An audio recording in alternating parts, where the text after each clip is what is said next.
खुलुमबाय BTR news चेनेलाव गासैखौबो बरायबाय। आंनि चेनेलखौ साबस्क्राइब खालायाखैबा साबस्क्राइब खालायदो आरो खाथिनि बेल आइकन बेलखौबो थुनानै होदो जाहाथे भिडिअ होबानो सिगांग्रो नटिफिकेसन मोनहैनाय बायदि। दिल्ली देहा फाहामसालियाव सा 20 जन कर'ना भाइरासजों साग्लोबजानाय सुबुंफोरा अक्सिजेन खम जानायनि थाखाय जिउ गोमादों। सुक्रुबार खालाराव आसामाव कभिड-19 पजिटिभआ गासै 2384, थैनायनि अनजिमाया सा 12।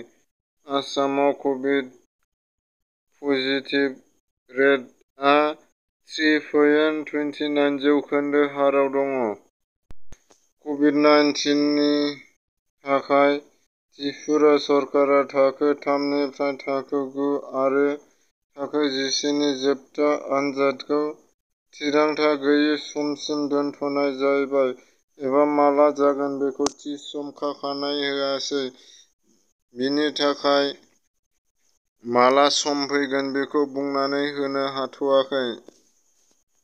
चिराङावबो साफा एफा बारायबोनो हमदों। कभिड-19 पजिटिभ कर'नानि गिख्रंथाव साग्लोबनायखौ नोजोर लानानै सांग्रां जादों चिरां जिल्लानि खुंथाया।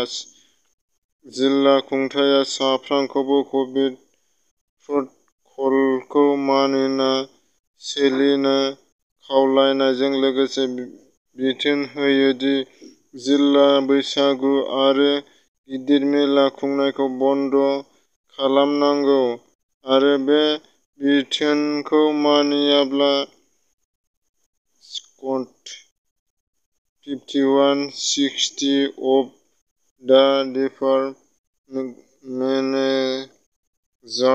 एक्ट 2025 आरो इन्डियान पेनेल कड सेक्सन 188 नि गेजेरजों राहा लानाय जागोन होन्नानैबो फोसावनानै होयो।